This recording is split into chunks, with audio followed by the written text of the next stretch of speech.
सास बहू का लिव इन रिलेशन। नेहा खुले विचारों वाली लड़की थी। अरे नेहा, क्या दिन में सोती है?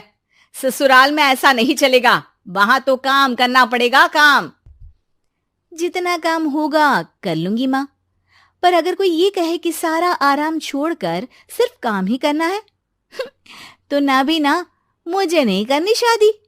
अरे कैसी बात कर रही हो? अच्छा चलो जाकर नहा लो, मैं नाश्ता लगा देती हूँ, फिर तुम्हें कॉलेज भी तो जाना है। नेहा कॉलेज के लिए निकल जाती है। वो सोचने लगती है कि ससुराल में वो कैसे मैनेज करेगी। क्या हुआ नेहा, परेशान लग रही हो? अरे यार, तू तो मुझे जानती है ना, मुझे अपनी लाइफ बिल्कुल परफेक्ट चाहिए, लेकिन लग नहीं रहा लोग मानेंगे। यार, कहीं मेरी शादी ऐसे घर ना हो जाए जहां मेरी जिंदगी ही नरक हो जाए। अरे मैंने ना कल एक इंग्लिश फिल्म देखी थी, उसमें भी कुछ ऐसी ही समस्या थी हीरोइन की। अच्छा, तो फिर क्या किया उसने? उसने तो अपने होने वाले पति से साफ साफ कह दिया कि वो पहले उसके घर कुछ दिन तक बिना शादी के रह कर देखेगी, और अगर ठीक लगा तो ठीक, वरना तेरे मेरे रास्ते अलग। अरे हाँ यार, ये तो बिल्कुल सही आइडिया दे रही है तू मुझे। चल मैं तो चली, थैंक्स यार, तूने मेरी प्रॉब्लम सॉल्व कर दी। ये बोलकर नेहा खुशी खुशी वहां से निकल जाती है, लेकिन पीछे से उसकी सहेली कहती है, अरे नेहा, नहीं नहीं, कुछ नहीं सुनना मुझे। ये बोलकर वो वहां से चली जाती है। हे भगवान, पूरी बात सुने बिना ही चली गई। अरे वो तो विदेशी फिल्म थी, वहां सब चलता है, लेकिन ये तो भारत है, सभ्यता और संस्कारों वाला देश, जहां शादी से पहले लड़की को ससुराल में नहीं रखा जाता। खैर, नेहा मस्त होकर घर आती है। नेहा, कल तुझे लड़के वाले देखने आने वाले हैं, और हाँ, इस बार कोई बहाना नहीं चलेगा। हाँ हाँ, आने दो आने दो, मैं तैयार हूँ शादी के लिए। अगले दिन लड़के वाले आते हैं, जहाँ लड़का कहता है, मुझे अकेले में लड़की से कुछ पूछना है। हाँ हाँ, क्यों नहीं बेटा, जाओ नेहा, घर तो दिखा दो इन्हें। नेहा भी खुश हो जाती है कि उसे मौका मिल गया है लड़के से अपनी शर्त रखने का। देखो, मुझे ना शादी से बहुत डर लगता है, पता नहीं कैसी लड़की आए, तालमेल बना पाए कि नहीं मेरे परिवार से। मैंने कई घरों में रोज का क्लेश होते देखा है।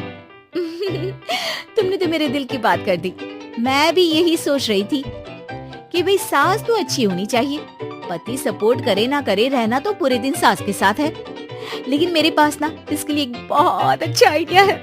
अच्छा, कैसा आइडिया?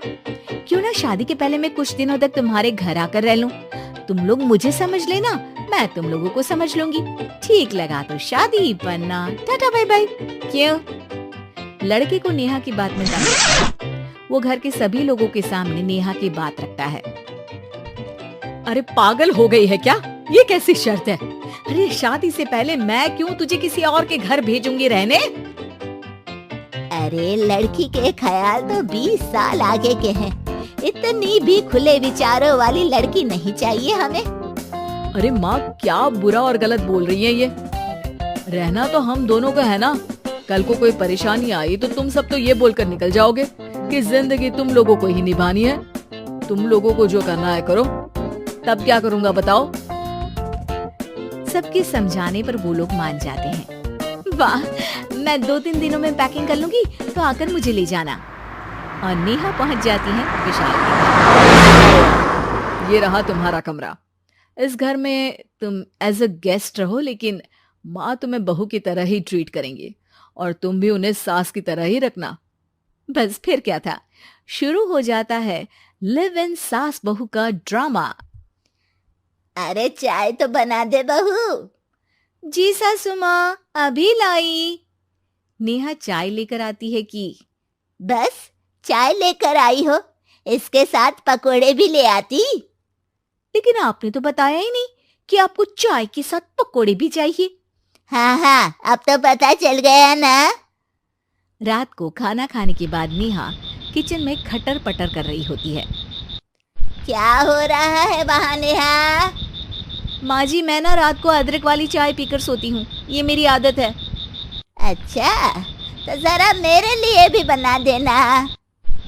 दोनों सास बहू रात को चाय पीती हैं। अगले दिन नेहा, मैं मंदिर जा रही हूँ, मेरी साड़ी निकाल कर बेड पर रख दे। नेहा सास के लिए साड़ी निकाल कर रख देती है। वो देखती है कि उसके आने के बाद से सास ने घर का कोई भी काम करना छोड़ दिया है। यार मैं क्या करूं? ऐसा ससुराल तो मुझे नहीं चाहिए था जिसमें मैं ही सारा काम करूं। मैं तो ऐसा घर चाहती हूं जहां सास और बहू दोनों मिलकर किचन में काम करें। हे भगवान, रात को चाय पी ली, पेट में गैस बन गई, अब तो चला भी नहीं जा रहा है। मुझे तो ऐसी बहू चाहिए जो हेल्थ के प्रति कॉन्शियस हो, क्योंकि वो ठीक रहेगी तभी तो मैं ठीक रहूंगी। दोनों समझ जाती हैं कि वो लोग एक दूसरे के लिए नहीं बने हैं। अगले दिन नेहा, जरा चाय तो ले आना। नेहा चाय के साथ चिला भी बनाकर ले आती है। सास खा पीकर सो जाती है। अगली सुबह तेरी बुआ सास आ रही है, उसे मैंने तेरे बारे में बताया है। तभी वहां गंवार से एक महिला आ जाती है। चलो यहां से निकलो, कुछ नहीं है खाने के लिए, जाओ। ए नेहा, तमीज से बात करो, ये मेरी ननद यानी आशीष की बुआ है। हाय रे दैया, इतनी आकड़ वाली लड़की! अरे यही है ना जो शादी से पहले ही आकर बस गई है यहाँ पर।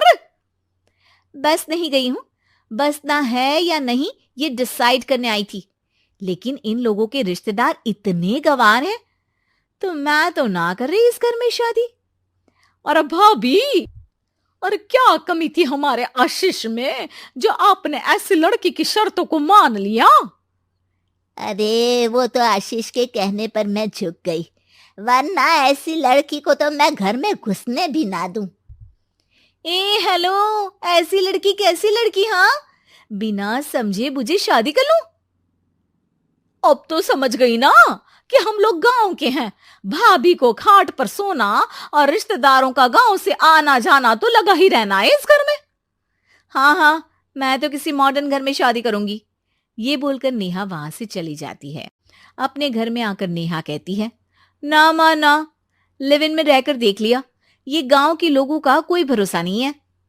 खैर, नेहा की शादी एक मॉडर्न घर में हो जाती है जहां सास कहती हैं, हे नेहा, मैं टेनिस खेलने जा रही हूं, आओ तो जूस बनाकर रखना, और हाँ, वॉलनट्स और ओट्स भी बना लेना। जी माँ। माँ मॉम बोलो डार्लिंग, माँ इज ओल्ड फैशन। बेचारी नेहा सर पर हाथ रख लेती है। हे भगवान, ये सास तो सास ही होती है, गांव की हो या शहर की।